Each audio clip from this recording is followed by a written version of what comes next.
Paladins Champions of the Realm is one of my favorite games, but that doesn't take away from the fact that it is extremely flawed. From bugs that riddle the game to atrocious matchmaking, Paladins is a shell of what it could have been.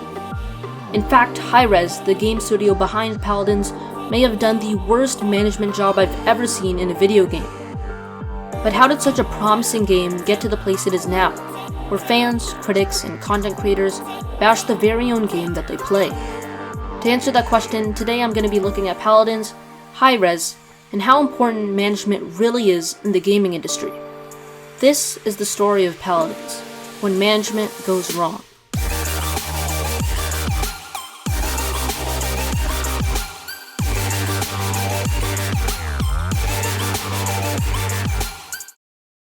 To understand the current state of Paladins now, we need to go back and retrace all the mistakes made by hi-rez leading up to this point, because the state of the game now isn't due to just one or two events. It's a culmination of many events over the years. And the first major misstep the hi-rez made was attempting to compete with Blizzard.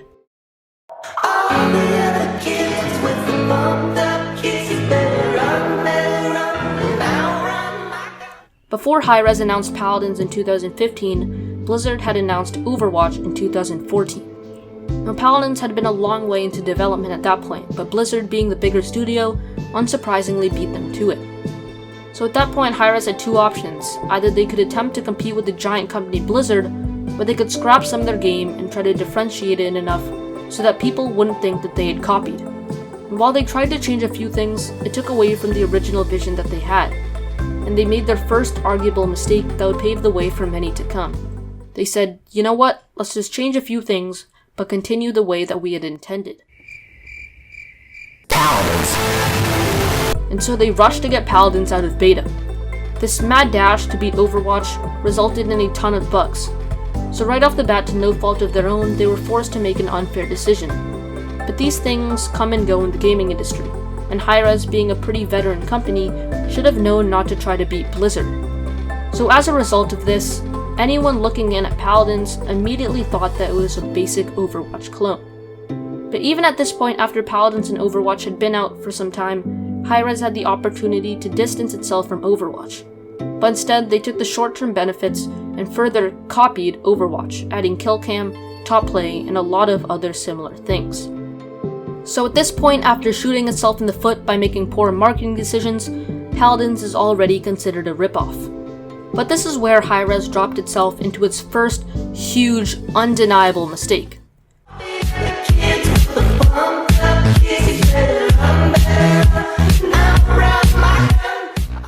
When Paladins was first developed, it used spaghetti code. This is a kind of programming that is simple to do up front, but in the long run, maintaining it is extremely inefficient. So when the original devs left, the current developers had to spend so much time and money just to address bugs and stability. Looking back, it's confusing why anyone would use spaghetti code, but because they were in a race with Blizzard, they had to cut corners. Just one mistake in, and we're already seeing the importance of good management. If hi-rez hadn't made bad marketing and competitive decisions, Paladins may have looked a lot different than it does today. But even after two big mistakes, hi-rez still has a good game. A niche, small game with a lot of bugs, but a good game nevertheless. The people who were playing it were enjoying it, and at the end of the day, that's what matters. This is when the controversial Cards Unbound OB64 patch came out.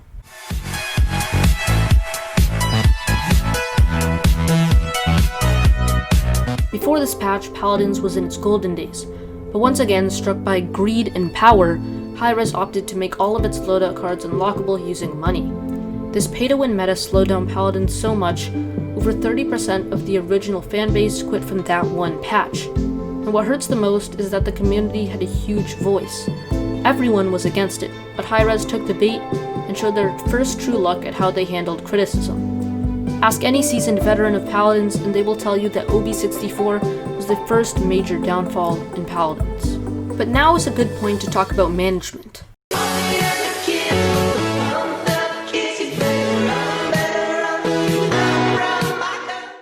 We all know that whether you're making a school project, a work project, or anything that requires leading, management is extremely important. hi-rez is a company notorious for its bad management. It's a small studio, but the companies made there are very questionable. I mean, if you try to get a job there, people will literally rate reviews telling you not to go there. I mean, look at these reviews. Only half the people would recommend it, and only 70% approve of the CEO. There's so many bad written reviews here that it's hard to say them all. I'll just summarize the top reviews. So apparently the upper management doesn't care about you, is sexist, and tells employees to work for 6 hours daily. They also change their mind daily, don't take criticism well, and people rarely stay for over a year. And this was only on the first page. It really puts into perspective how important good leadership and management is, because it just flows into other problems. You can see this in other companies as well, like EA and Take-Two, but most of the time they have a lot more funding, which can also play a big part. So with all this in mind, it's no surprise that the original coders that created the spaghetti code left, leaving the current team with spaghetti code that they couldn't touch. This is why Paladins has so many bugs.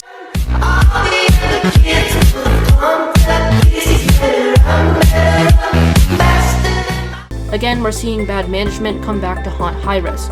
If you've played the game, the amount of bugs is just unacceptable. It's simply not. Dedicated gamers have desensitized. Over 97% of the Paladins subreddit is people literally just memeing about the bugs. Recently, within the past year or so, hi-rez has come under fire for the way that they're treating criticism.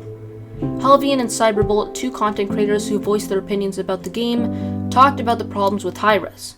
But hi-rez took this in a bad way and called them toxic. Many content creators have bashed hi-rez for the attitude, but they just keep repeating it. They play favorites, only want to hear what they're doing well, and can't take a bad tweet. The way that they handled Helvian and Syberbolt was just pathetic. Giving free and good advice isn't toxic, and if anything should have helped the devs see what players didn't like. In a game, it's important to listen to the fanbase and hear what's working and what's not. And to hi-rez's credit, they formed the AOC. The AOC, a group of voted Paladins players who voice community opinions, while good in concept, does very little. The help that they generated to deal with their own problem doesn't do much. Often, the best we hear is, "We'll look into it." Hi-rez has a mentality that they can do what they want to their fanbase, because at the end of the day, we pay for them. I mean, how do they expect to grow? It's not a surprise that Paladins' numbers are going down, but more importantly, so is loyalty. And since hi-rez can't possibly tell people to pay for a version of Overwatch, Paladins is free to play. This is a great plus point for Paladins, as a lot of people play it because it is free to play.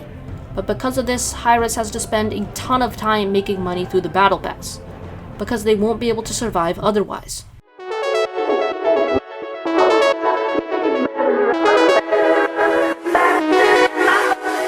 This once again is terrible for hi-rez, as players are fed up with the lack of attention to big problems and constant skins. The attention that they give to skins and cosmetics makes Paladins look like any other free-to-play cash cow. Hi-rez is now stuck in an endless loop. They have to focus most of their attention on cosmetics, or else they won't make cash. But because of this, they can't fix bugs or balance. For 3 years, gamers have been repeating the mantra, matchmaking, balance, bugs. But the truth is, these 3 things will never be fixed until hi-rez steps back and fixes all the mistakes that they've made. The dev team continues to push in directions that nobody likes, despite constant disapproval. I mean, what good is balance when you can have your 46th champion, right? And no, that's not even an exaggeration. The only way that hi-rez can sustain player attention is by pumping out new champions. And at one point you have to ask the question, is this even sustainable? No matter how you slice it, all of the problems that we have now funnel back to the garbage decisions made by higher-ups. Now since then, to their credit, hi-rez has entered somewhat of a redemption arc. They have begun to listen to their players, and the AOC was a pretty good idea. The new champions released have been some of the most creative and fun champions that we've ever seen, not to mention the attention to bugs in the last year. If hi-rez keeps this going without blundering like many times before, Paladins will be on the right track. With the right moves and management, Paladins could have easily been the best in its genre. The potential here is immense. But a lot of the reasons Paladins is dying is to no fault of their own, but they also have certainly self-destructed as well. And although they're losing old players at an astonishing rate, If they make the new player experience better, a generation of gamers will arise from the ashes of old. And even though I've distanced myself from anything to do with hi-rez, I'm mildly interested to see if Paladins has what it takes to stay alive. So that was the sad, albeit hopeful, story of Paladins. If you enjoyed it, go ahead, give it a like, or even subscribe. But whatever you do, just don't main Vivian, please.